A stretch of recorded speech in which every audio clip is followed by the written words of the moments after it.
Hey everyone. So by now we all know about the NIST cybersecurity framework, and by all I mean the people that supposed to know is on the field. I'm not talking about anyone outside of that because they perhaps not even know what the NIST cybersecurity framework is.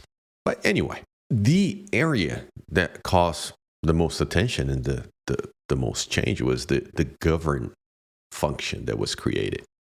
Not that it didn't exist earlier, it was sort of hidden in there. And it not only got promoted to be a full-fledged function, but also, got more detail around it and more teeth, if you will. But here is the thing. Is it a new concept? Is this something brand new that, hey, I didn't know about this, or was secondary to my work, or what have you? Well, that's a good question. The governance or the govern function focus on not only the other five functions as well, right? But is look into the context of the other five functions against the mission and the stakeholders' expectations on the organization. So basically looking for what is important in the organization. But again, that is not a new concept whatsoever. We can find examples of that in the physical world, even on our own bodies. So just to give you an example, a few years ago, it was discovered that our heart contains neurons, right? The same element that you will find in your brain. And the action and communication between the heart and the brain when you perhaps have a major injury that you are bleeding, it tells the heart and will pick up that immediately. And the heart will start beating faster, your breathing going to get shallow, and your blood will move from the extremities to protect your main organs, your brain, meaning being one of the chief ones, right? So it will do that. Hence, that's why you get that pale look, because you're losing blood. So even the body understand what is important in your own body.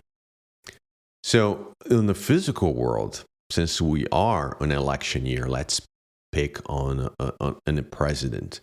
If you are in an event, and in that event you have the president of the United States, and you have congressmen, and you have celebrities, and you have other people. So let's put these categories out there. And something were to occur, most likely, and actually very likely, that the Secret Service will grab the president and run away from the danger, if you will, leaving everybody, no matter how important they are and how famous they are, behind, because they understand what is the most important person in a room. Now, that is not different in cybersecurity. That is not different because now we're talking about machines and data and bits and bytes. You need to understand in your organization what is the most important. You will have a cut. You will have an injury. Basically, you will have someone hacking you somewhere in your organization. But if you shift your focus to the attack completely and forgetting to protect what is important to your organization, that is something perhaps is not a best practice in terms of defense. Yes, you need to worry about that.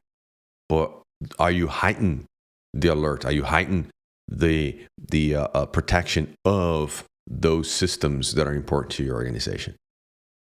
Similar to the Secret Service approach to protecting the most important person in the room, regardless of how important the other folks are in leaving them behind. Do you understand how to rally around your system, protect those systems?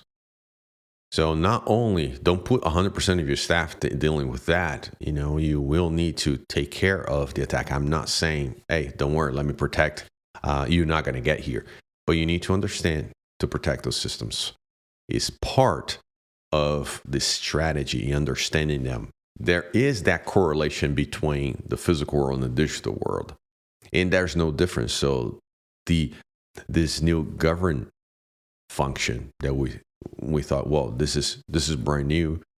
Yes, in the cyber might be, and for operational teams might be, but it is known in any other realm for a long time. Do you understand what is important in your organization? Do you have that concept? If not, then the cybersecurity framework will provide you guidance to find it. But bottom line is not going to take away the work that you need to do within your individual organizations to identify what actually brings the revenue to your organization, the systems that actually have a direct impact to your customers and shareholders, and of course, the corporate objectives for your organization. Those systems need to be identified, protect accordingly. Not every system, once again, is created equal.